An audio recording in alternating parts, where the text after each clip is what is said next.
I'm delighted to welcome Karen Dwyer on board. It's great to get in their very busy lives to get a bit of time together just to catch up. It's been about 2 years now that we've been really trying to get sitting down and have a wee chat. Since we Yeah, 2 years. Yeah, 2 years. And even this year, we're like ships passing in the night. Got to see each other briefly, but didn't even get a chance to talk because it yes, was it's a busy day. very very busy day. But I'm glad we've cut out the time and we've done it. And we're just taking advantage of that time now to have a wee bit of an interaction and an interview that hopefully should touch other people's lives. And so I just like to welcome Karen. Karen is an empowerment speaker, business strategist, and an all-round walking, talking embodiment of happiness, success, and achievement. She's an entrepreneur who helps individuals and businesses get out of their own way and accelerate personal and professional success. Having faced her own adversities from overcoming multiple sclerosis, also known as MS, naturally to being on the cusp of making millions. Karen gives back by helping people change their mindset and get on with having a brilliant life, just as she has managed to do so. So, Karen, tell us about that journey. Sure. So I reckon that because there's been a few journeys, but I'll tell you the beginning of my MS journey, which I think is probably the one that most people might take something from. So if I reverse back a little bit more from that, when I was 23, a friend of mine at the time asked me, would I like to take part or at least apply to a Channel 4 program called Make Me a Million, where millionaire entrepreneurs would each take on a team of two people. And the premise of the program was to make £1 million in a year, £1 million in a year. And so myself and my friend got through 4,000 people and got picked.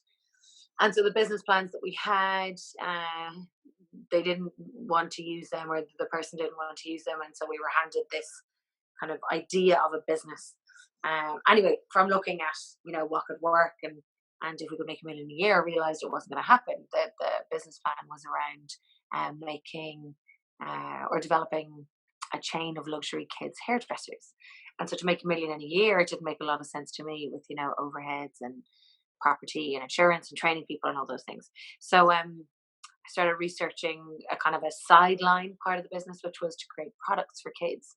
Now, at the time, my daughter, who was only 6 months, Olin, had eczema, and my friend's son had eczema. So very, very, very long story short, I rang around manufacturers and found out what I could take out to make it almost organic, but still available in price to mums like me, around the supermarkets, and started talking to Tesco's and Asda and Sainsbury's and Morrison's, and moved to the UK with my daughter, she would have been about 7-8 months old now at this stage. Flew over by myself with a cot dismantled, Olin's clothes, all of mine, all of that, and set myself up. And so we were just about to sign a multi-million-pound deal with Tesco's, I think for 13 point something million. And I arrived into the office after bringing all into childcare, and there was cameras there, which I'd usually know about. And they asked me to leave the company, and said that, they wanted me to leave my daughter behind in Ireland, and that I couldn't be in the office for, the hours that I wanted, because my friend had actually moved in with the millionaire entrepreneur. So he used to rock down the stairs at 7 a.m. in the morning, and of course I'd be in there for like 9:30. And so they just wanted more. And it was a very strategic move in terms of shares and stuff like that. So it was a very stressful time in my life. And at 23, having had so much exposure to be able to have meetings and pitch things like that was incredible, like really, really amazing. I don't know where, that you get the chance to do that, especially being able to have the Channel 4 kind of card walking into somewhere saying, we're doing this. It was really great. And at the time, there was no reality TV. I mean, there was nothing of its kind. So reality TV wasn't even a phrase, or it just wasn't anything. And The Apprentice hadn't even started at that stage. So the idea behind it for me, I'd always been very entrepreneurial, and I had my own smaller business at the time, was around, oh my God, I'm going to have a gold card of Channel 4 filming this. So, it'll open more doors for us. Anyway, so I moved back to Ireland after a failed suicide attempt, and really moved back with my tail between my legs, because before I went over, my parents had said, you know, you sure you want to do this? And it's not really a good idea. And you're a single mom, and you should maybe just get a council house, and, you know, don't be dreaming those mad things, and just, you know, stop the messing. And so, of course, then to come home and say it actually didn't work out, like the pride was so dented. Oh my God, it was buried 6 feet under. So it took a while for me to build that confidence back up. And I managed to go and have a really successful career. I opened up Jimmy Choo in Ireland. Um, I then, when my daughter was going to school, when she started school, I wanted to get out of retail and retail hours and stuff like that. So I went into media and worked my way up in that, and then went on to radio. But I suppose in between that, then I met a partner, we got engaged, I became pregnant, and it was a funny pregnancy. Um, I didn't feel well, and I kind of felt stressed, and my relationship wasn't terribly solid. You know, we had moved fairly quickly. You know, we moved in together. We were so excited and so in love, and it was, you know, it was gorgeous. And then, you know, Paul proposed. I was like, oh my God, this is happening. You know, from being a single mom to, you know, moving in and getting engaged and then becoming pregnant a few months later, it was like, oh, hang on. And so went through the pregnancy, and I kind of had some challenges during the pregnancy. And then a few months later, I was talking to a friend had come over, and I'll never forget it. I was changing my daughter's nappy, and my friend said to me, why did you never do anything about the Channel 4 program? Now, everyone else in my family and my friends that I had grown up with and that I'd been friends with at the time knew never to bring this up because it was like, you know, poking the bear. Mhm. And I'd usually go into shutdown mode. I didn't want to talk about it. I didn't want to face it. It was like I had buried it so far deep in my being that I was afraid to bring it up again, because I was afraid, oh my God, if I think about this or even try to do something about it, am I going to sink back into that really, really dark space again where I don't want to live? I didn't want to think about that. I certainly didn't want to unearth those things. And so she said, Karen, I was in the doctor's surgery, and I'd only been friends with this person a few years. Um, I was in the doctor's surgery, and I saw in a magazine that they had a multi-million-pound sale. They sold the company. And so you can imagine my reaction. Mhm. I had a pain in the bottom of my stomach. I could feel my chest tightening. I actually started to shake. I thought I was going to get sick. And so what I was left with was anger and shame that I hadn't done anything about it, and feeling really stupid and embarrassed, and I couldn't even say it out loud because I was so angry with myself for not having pursued it. Um and so I didn't think too much. Well, I didn't talk about it too much. I kind of shut the conversation down. But it's really interesting that I was diagnosed with multiple sclerosis a couple of months later. Mhm. So I do think that, you know, there's definitely, you know, things around, you know, women after having kids can be susceptible to developing MS, but certainly stressful situations. And, you know, a trauma, an emotional trauma or physical trauma, I definitely believe that there is a link there with that. So I spent the next, you know, well, if I go back to, you know, the doctor, you know, saying to me the number of lesions in your brain would be normal for an 80-year-old. And of course, I was 31 at the time. And so being in hospital, then they admitted me, and I'm hooked up to steroids and IV.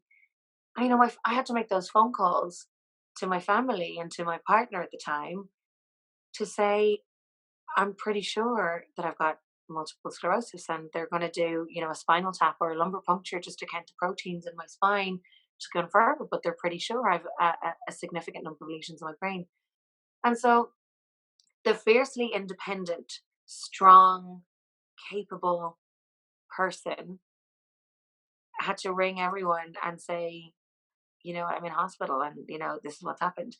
So the really difficult part for me was having people around my bedside crying. Mhm. And I'm sitting there, I already have the terror of, I'm not even sure what multiple sclerosis is, first of all. I'm not sure what my prognosis is going to be, like what's in store for me. Am I going to be able to look after my kids?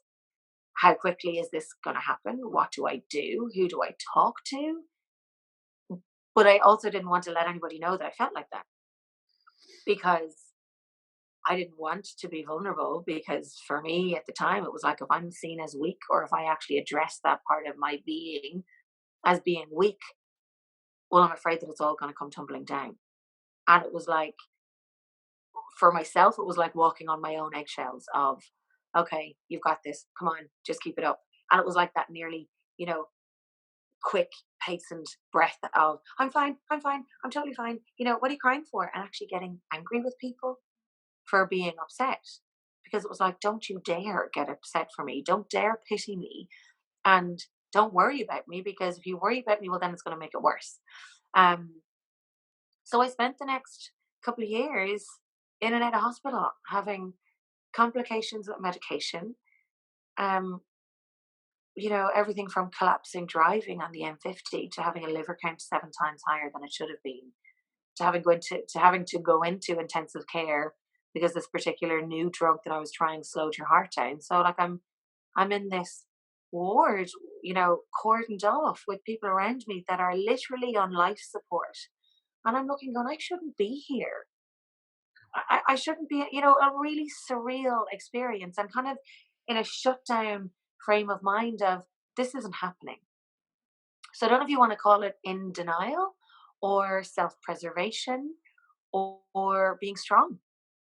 And I don't know, you know, what those things are, but for me, that was just how I coped.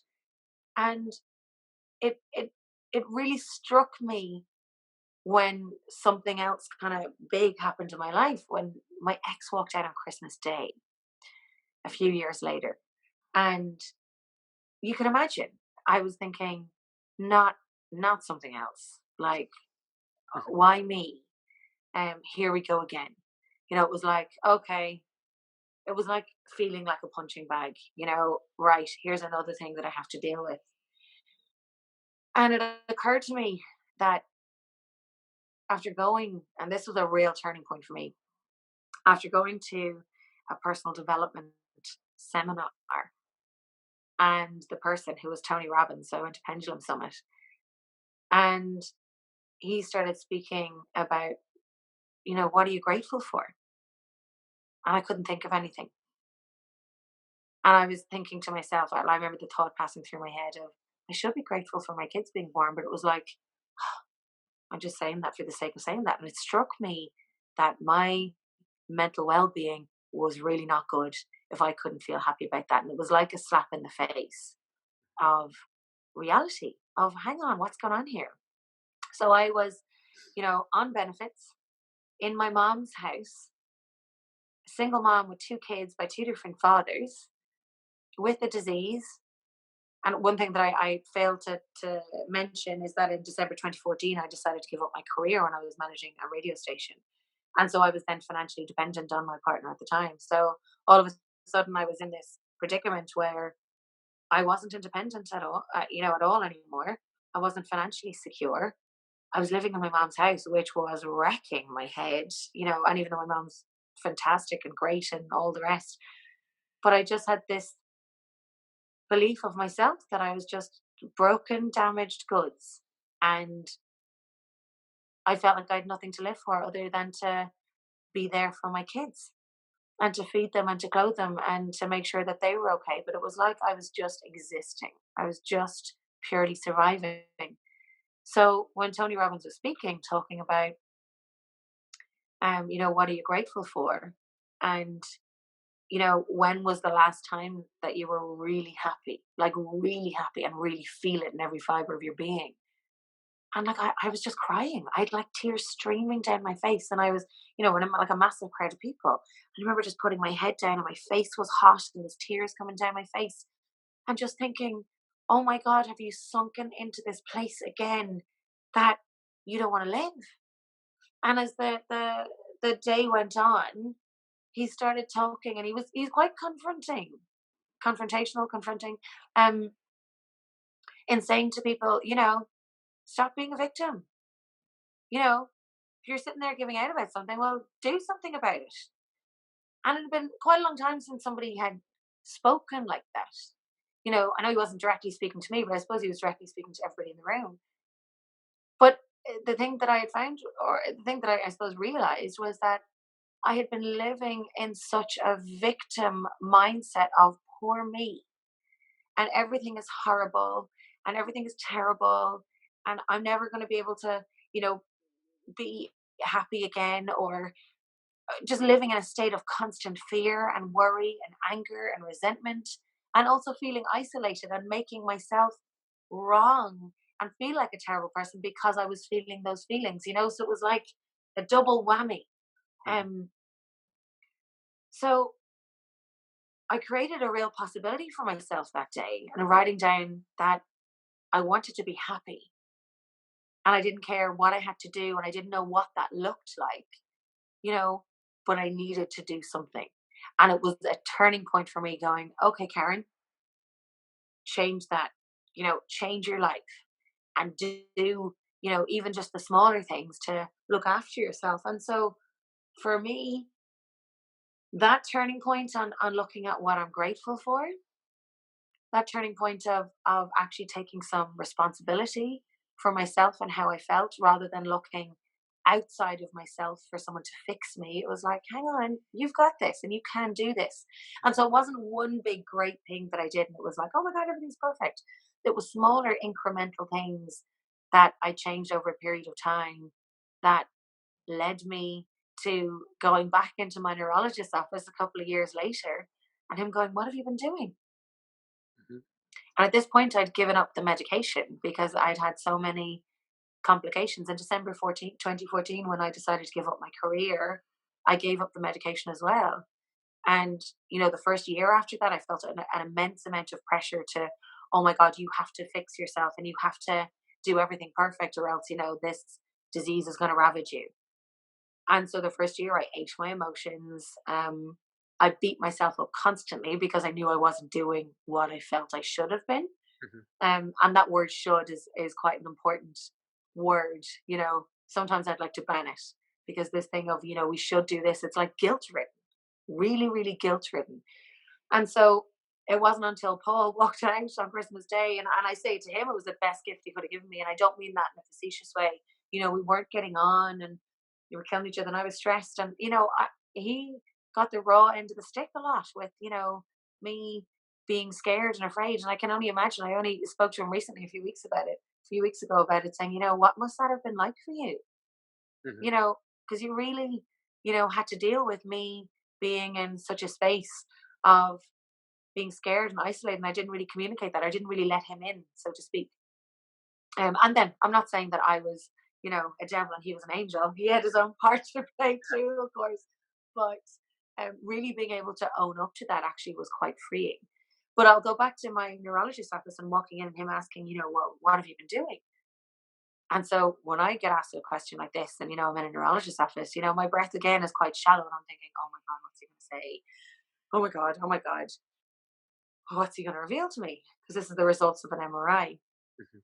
I'm like, well, I've been doing this, and I've been doing this, and I've been taking extra vitamin D, and I've been meditating, and I've been doing this, this, this, and this. He's like, okay. And I'm looking at him, looking at how his eyes are moving. He's like lovely blue eyes. I'm looking, going, where's he moving his eyes? Oh my god, what's his body movement like? What's he going to say to me? Trying to read everything. Mhm. And he says, well, keep doing what you're doing because there's no signs of MS. I was like, what? He's like, well, you've had burnout. Like, it's not active. What do you mean? I was like, am I cured? And he said, no, we don't use that word. And I said, well, I'm in remission. He said, no, we don't use that word either. And I just kept thinking, give me a fucking word for God's sake that I use. He's like, well, it's burnout.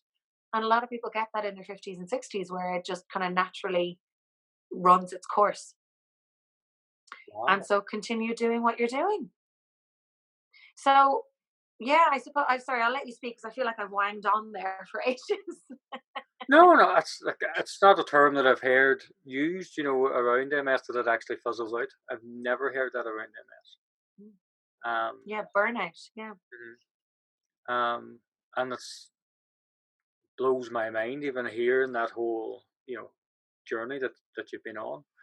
Um, I was going to ask you, was there any stress involved, and you've covered that quite a bit, but when it comes to going through that journey, was there any other resistance that you come up against? It wasn't just yourself, maybe with friends, family, or even the medical side of it as well. Is there? Yeah. Like a lot. And one of the main things, and I might just say this actually before I say anything else, I don't advise anyone to give up medication. And it's really important that I state that. But in December 2014, I just felt like a guinea pig. Um, I tried lots of different injections, beta interferons and stuff, and on a Friday evening, I'd delay going home from work because I knew what was in store for me. Like this particular one was a weekly injection, and so I knew on Friday night I was gonna wake up in the morning, not in the morning, like in the middle of the night, wet after a fever, wet with sweat, my whole body, Mhm. bedclothes, all the rest. I'd wake up and my whole body would be shaking. I'd want to vomit, and it was my body rejecting the medication.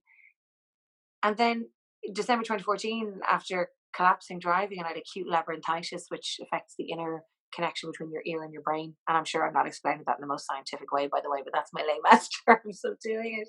And having another hospital stay, I just thought, you know what, I can't do this anymore. I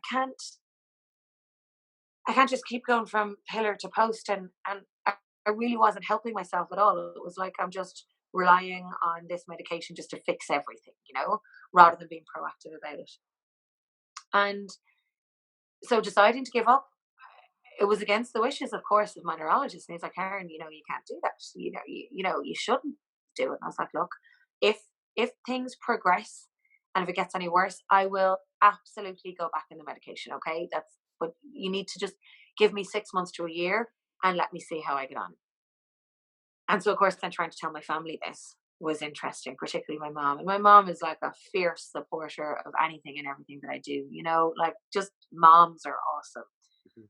And so telling her this, I can imagine that her own fears of, oh my God, what's going to happen? And if she doesn't do this, and she won't be able to keep it up, and da da da, da, and whatever. But sometimes worry in other people translates into making wrong. It translates into you're stupid and you shouldn't be doing this. And some people still might say that. Some people still whatever, but have different opinions around what people should and shouldn't do around medication. They're totally entitled to their opinion. um However, for me, it was the right decision to make. And so coming up against neurologists saying, don't do it, family saying, don't do it. And I even had one of the drug companies ring me up and say, you're going to end up in a wheelchair if you don't continue to take this drug. Wow. So you can imagine how upsetting that was. Uh-huh. And I've lots of different opinions on that, one of my clients recently told me her own story of, she was just diagnosed and she went to speak to a body where, they can give advice and stuff. And she wanted to get, advice on, car insurance and life and health insurance and stuff like that. Did she need to make some particular calls, and actually being quite efficient, in my opinion, about, looking at all those things. Yes. And at the end of the phone call, my client said, is there anything else, I should do? I said, well, if you're having any home renovations, you should get a bathroom put in, a wheelchair accessible bathroom put in downstairs. Uh-huh. Now, this person is working full time, is a mom to, a few kids, and has no mobility issues whatsoever. So it's like people's care can sometimes land in a much different way than is intended, which can be quite scary for the person that's receiving that, perceived care, so to speak. Like, I'll never forget one of my neighbors around my mom's. God, I remember at the car one day, and a lot of people, which I find it's interesting. A lot of people, kind of lower their voice because they don't know how to be necessarily around somebody that's been diagnosed with an illness, particularly one that you can't see. Whether that's a mental illness or an autoimmune or whatever it might be, and the voice goes down to, and how are you? And it's like, oh God, and which is fine, and they mean it with love and with care, they really do. But it used to annoy the shit out of me because I'd be thinking, don't pity me, ask me how I am, but don't be weird. Like, don't be weird around me, or treat me differently. And so I said, I'm fine, I'm great, and went into the one to make sure they're not worrying about me, so you nearly overcompensate in saying, oh, I'm fine, I'm totally great, and look at all that I'm doing. And she said, oh, and yeah, and I know someone, and that they've debilitated really quick now, and they're really bad now. And actually, my other friend that had MS, yeah, they just died recently. Hmm. And Yeah. it's like, what I wanted to do was probably punch her at the time and say, "Shut the like, what are you doing?" Like, it's really tactless and actually really insensitive. But like, people don't mean it. People are human beings, and then people can get really awkward around, what to say. And we all have it. We all have this verbal vomit where we say things and we go, "Oh my god, I can't believe I just said that." So I'm hoping, that she did get that, and that she doesn't say that to other people, and that was maybe just a slip of the tongue. And it's not that, I want to shut off and avoid myself from reality, or what, you know what people go through. But there's also a point where it's like, I also don't want to absorb all of that either, and then that creates and grows and builds fear, which we all know can grow quite quickly. So, yeah, dealing with that and dealing with other people's opinion on what you should be doing, um, is an interesting one. Like, I had, friends and family say to me, "Oh, you should be talking to so and so, or you should be doing this, or you should ring them up, and you should be doing this, Karen." And even somebody said to me, "Now, if you lost a bit of extra weight now, that'd help." I'm like, "Okay, thanks for that." So, and at the time, that used to make me really angry. And I suppose it's only looking back now that I can kind of see the love that was there, Hmm. and that it must have really taken someone something to say that and to actually give a shit.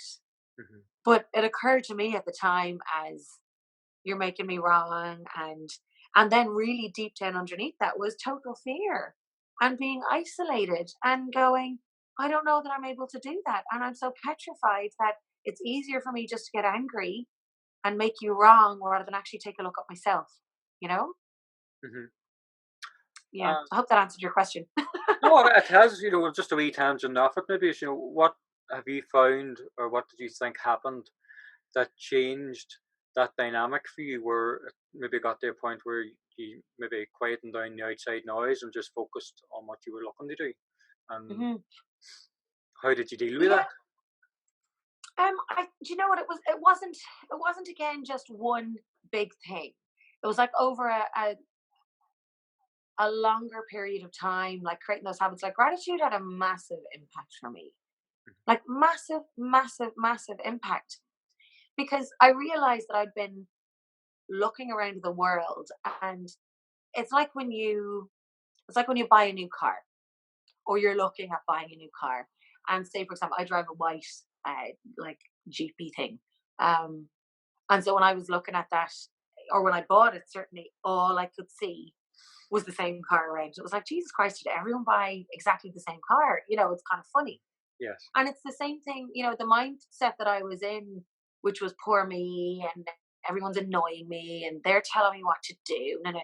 So that's the way the world occurred for me. That's all that I saw, because that's kind of what I was not committed to believing, but that's just the, the frame of mind that I was in. So if anybody said anything to me, it was like, oh, it was just confirming that mindset for me. Oh, there they go telling me what to do again. Or, oh, there's that person doing that again, and I can't do that. And it was like, I don't know if you watched the new Lego movie recently. Have you No. watched the second Lego movie? Absolutely go and see it, because it it's so clever. And I'll go back to that in a second. But what I realized was that when I started practicing gratitude, it was priming my brain to look at nice things in life. So whether that's, oh, my mom, asked me if she wanted me, or if I wanted her, excuse me, to babysit the kids this weekend. Uh, and I'd be grateful for that, rather than my mom, rather than going, my mom told me to go to the gym, and she said, "Oh, mind the kids if you want to go to the gym." And the way that I perceived that was, she thinks I'm fat. She thinks I'm not doing enough. She Yeah. thinks I'm not coping with this. No, no, no. So when I started practicing gratitude, it was like, oh my God, she's actually offering me some free time to myself to do whatever I want. And if that is going to the gym, great. And then, for example, I'd be, taking the kids to the playground or something, and I'd look and I'd stop. And there's one particular, um, house around the corner from me, and these gorgeous pink flowers grow over their wall. And in the summertime, when you stop, it's the most beautiful fragrance. So like I'd write that down. So like I'd really train my brain to look around me. Or, if I ate a really nice meal, I'd be writing that down. So that in itself was such a simple thing to do with such a monumental impact, because it was like it slowly turned my world from upside down to right way up. Um, and even though it does only sound like a really small thing, those little things daily Hmm. really allow you to see who you are, how you think, and how you view things, and that you actually have control over how you think and how you feel, you know? And how Yeah. was that? What was that revelation like for you when you first sort of caught on to it? That you can choose Um, yourself? yeah, I suppose I just felt like a happier person, and I felt like I wanted to be around people again, Mhm. because like I had isolated myself so much. Um, like really isolated myself, because firstly I felt like I didn't have anything to contribute to a conversation, because I felt like I was just so depressed and so just resigned, that it was like, if I go out and I hear people talking about how happy they are and what they're doing and everything else, first of all, that's probably going to make me annoyed because I'm not doing that, Mhm. and that's going to make me even more upset. It was like I was seeing myself as, a really fragile little flower, and you know I don't want to upset the medium. And then also, yeah, just the lacking in confidence of, God, if I go out, people are going to look at me and pity me, and they're going to be, you know, speculating on, how I am, or maybe talking about me behind my back and saying, "Oh, poor Karen," or, that's the last thing that I wanted from, going from managing radio stations and earning my own money to being on benefits and not having a job and being ill. Like that was really hard. So after really practicing gratitude and kind of getting out of my own way a little bit, I was like, you know what, I actually miss my life. And actually, I'm realizing that I'm not grateful for what I do, daily. Like I love dancing and I love singing and I love going for lovely walks and hikes and stuff like that. And I'm actually not doing any of that anymore. So it actually made it really obvious what I wasn't doing. Mhm. Um, yeah, yeah. I mean, there's other stuff that I did, like meditating, and um, there was something else that I wanted to say to you. Oh yeah, so around my kind of commitment to not being okay, having said out loud that I wanted to make myself happy, it was like I gave myself permission to go and look at other things, other ways of making myself happy. And I think once you state something like that, like state how you want to feel, other actions kind of open up for you. Not just, oh, if I do this, I'll be happy, or if I do this, I'll be happy. It's like, there's other possibilities there. Mhm. Yeah. Um, I'm just wondering, for people maybe listening, they might feel very stuck in their own life, and they might feel. Well, I'm thinking on your example where you left a job and you went off your medications around about the same time, and I'm sure maybe at that time, was it obvious to you what the answers or the solutions or your next steps were going to be, or what way did that unfold? Or No, definitely not. For me, at the time, I'd asked my neurologist, what can I do? And the only answer that I got was, maybe take some vitamin D, extra vitamin D, and, you know, just avoid stress. And I was like, well, okay, okay, what do you do with that? And uh-huh. I didn't see myself as going to a charity, because I was like, well, I don't I don't really want to go. I didn't see myself as having to go to a charity, and part of me was a little bit embarrassed. And I know, like, I realize how that sounds, and I really hope it doesn't land in a way that charities are anything but amazing. And they're there and they give people amazing support and great, but I didn't feel that I had any um outlet or place or person to go and really find out what could be done or what could be possible or what I should be doing. Um, and so, I spent hours, weeks, days, months on the internet looking at, different ways. And sometimes I do it and then I'd sign up to a course, and then I might do the first little bit of it and then I'd lose interest and I wouldn't do it if it got hard. Um, And then I might read something else, or I might meditate for a few weeks, and then that'll kind of go out of existence for me. But then I might do something else. But it's, for me, the way that I used to be was that I'd take on something and I'd do it with gusto. I'd go hell for leather, and I wanted to be the best at it, and I wanted to get it perfect, and I wanted to get it right. And so unless I was getting it right, I wasn't doing it, in my head. Hmm. And so what I really, some of the breakthroughs that I had was around, taking imperfect action, and, not having to, you know, meditate for an hour a day, but maybe do it for 5 minutes. Or maybe, if I'm not eating, my specific diet every single day, well, you know what, that's okay. Don't beat yourself up. Hmm. So it's like all these little incremental ways of accepting myself and not making myself wrong, as well as making smaller habits for myself that actually turned into um, really big results. So yeah, the breakthrough was around taking imperfect action and actually accepting myself. One of the other big things was stopping fighting the fact that I had MS and actually just accept Hmm. this is what it is, and I'll deal with it and really take some responsibility around it. And that was huge because internally I was nearly fighting it. No, I don't have it. I know I don't have it. No, no. And that living in denial actually took up so much energy. So Hmm. really just getting at peace with, right, here's where I am. What can I do now? And actually that self acceptance of going, or saying to myself, it's okay, and you'll manage this. And just do, a little bit every single day. They say if you want to write a book, that you just write, a couple of pages a day, and you build on that. I suppose it's not too dissimilar. I didn't sit down and go, right, I want to write a whole book in a week. Hmm. Um, I looked at my habits and what I was doing, what I was not doing, and really what was working for me. What really um was bringing me forward and what was holding me back. Like another big thing that I used to do is I used to drink Diet Coke all the time. And I know that's, might not sound like a big thing, but when you look at aspartame and phenylalanine and all the different things in it, like that really exasperates an autoimmune disease. So it's like little things like that that I just took on and made a commitment to slowly, over time. Yeah. Um, and so at that point, when off medication and things like that, that would have been a time of maybe stepping under the unknown. And where we last met was hope, healing, and health.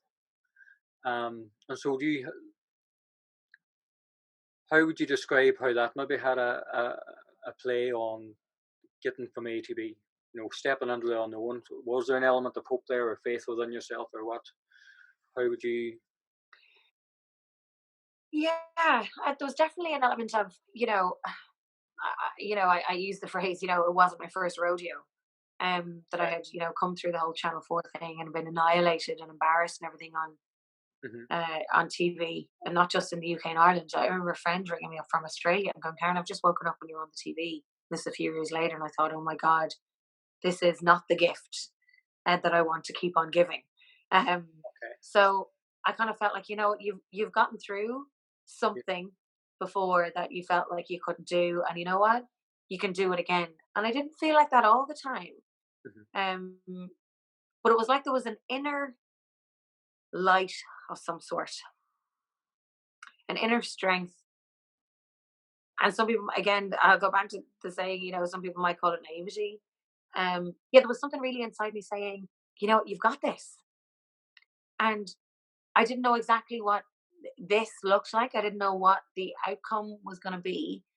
But it was like, Karen, you're never going to know if you don't try, Hmm. And it was like, I can do this. It almost felt like a sliding doors moment of, okay, I can go this way, and that's, what I can expect, the side effects and all the rest, and you'll deal with it, and that's fine. But it felt to me like drudgery. It felt to me like um something that I had to put up with. And it felt like the other route was, oh my God, this is potentially going to be so much tougher, and the only person that's going to be accountable, responsible for it is you. So it was like I was placing all of this, Hmm.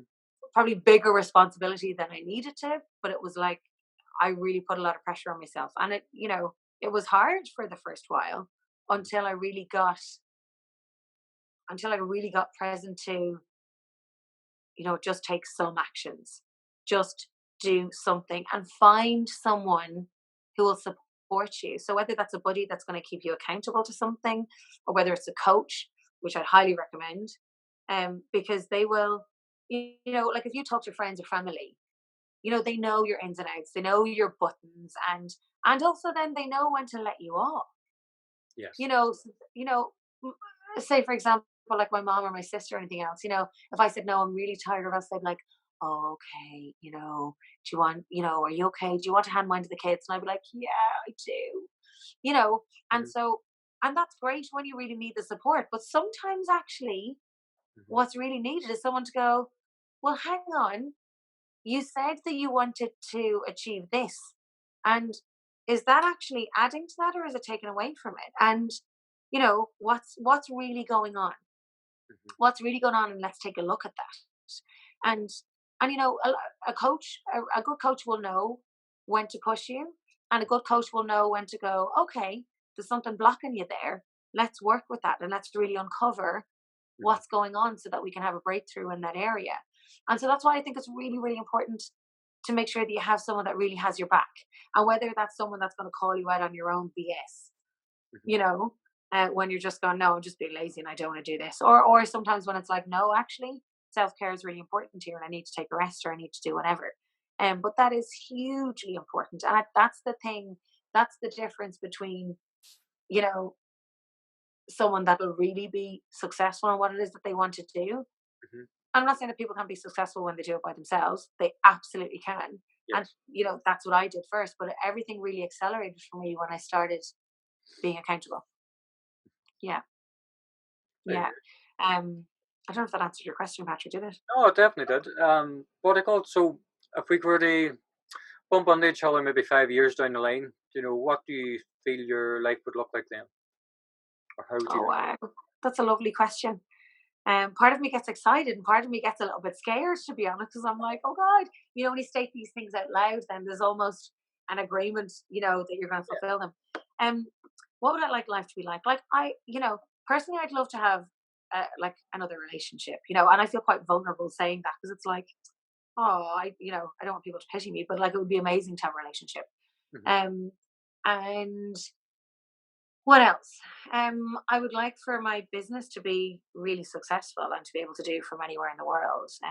I'd like to do some more traveling when my kids are a little bit more grown up, and maybe even spend a year living elsewhere. Australia is, I don't know if you can see the thing behind me there, but Australia is top of the list at the moment. Uh-huh. Um, but in 5 years, yeah, let me answer the question properly for you. Um, I would like to see my business thriving, of course. I would like to primarily, I want to see people living with MS living a life of ease and empowerment and not being afraid. And I would like to see um, being the access for people that when they have a diagnosis that they come to me or they come to my business and I give them those tools that I didn't have at the time, Mhm. that will make a massive difference to people, or that are making differences to people. So yeah, I see my business being successful. I see people living with MS living a life of like joy and happiness and being at ease and being empowered. Um, and I see my kids being, happy. My eldest being at college within 5 years. My second one would be at school, and maybe even moving into a nicer house. Um, yeah, I don't know. That's a tough question. But it looks very Yeah, positive. It's a very positive picture that you painted.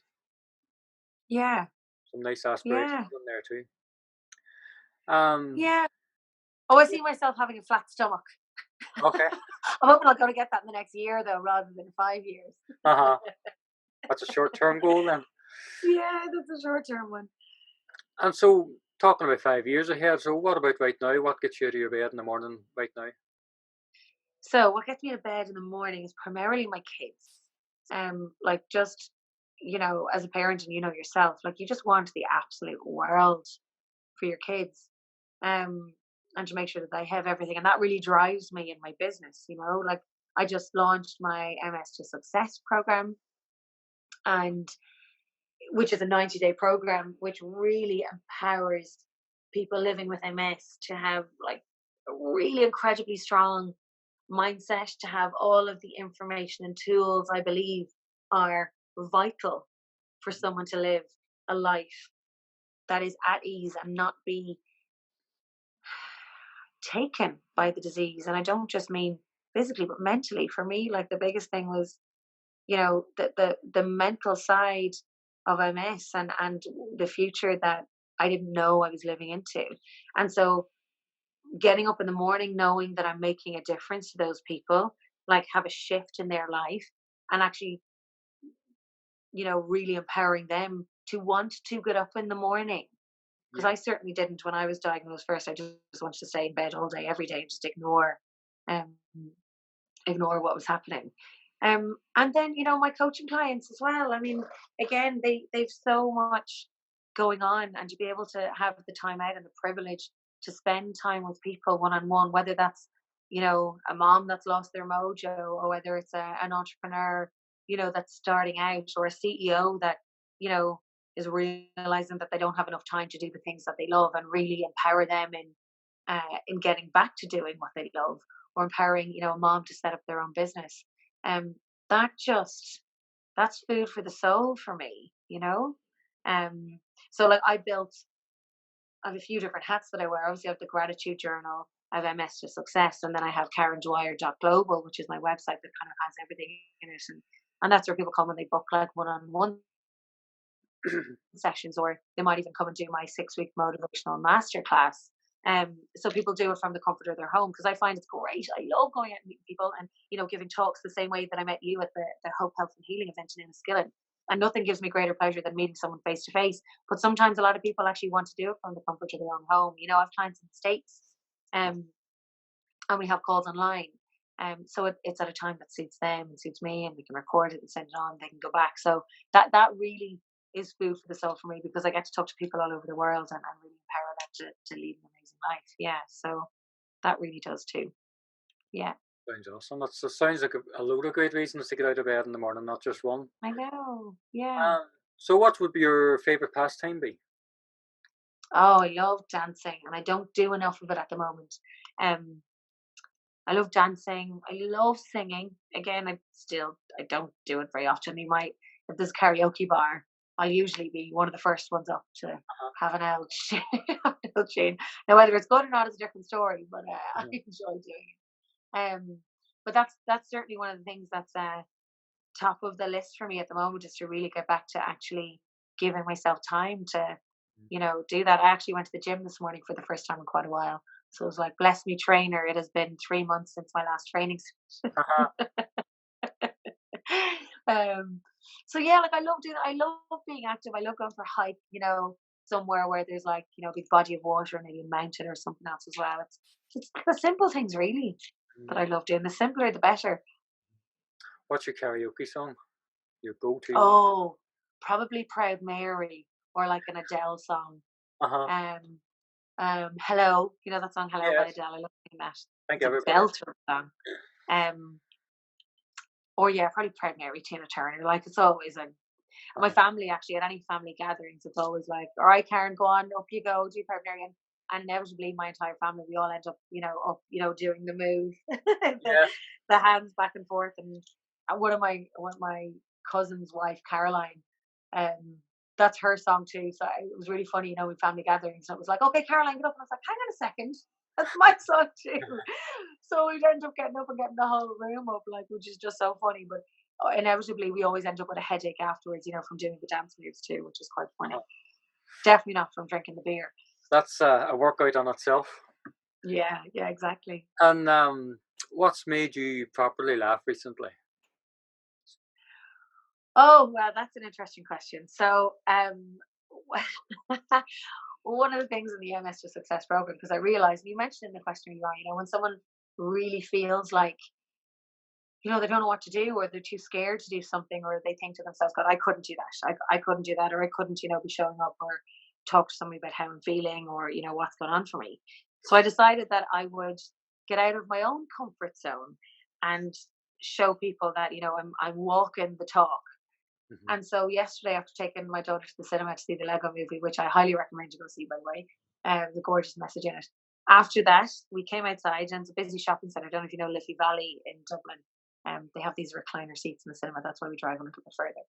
So outside, I said to my daughter, you know what? I explained to her what I was doing and why I was doing it. And so I stopped a few groups of people and said, would you dance with me so that I can show people that have a fear of doing something new or taking a step outside of their comfort zone that actually can turn out to be fun?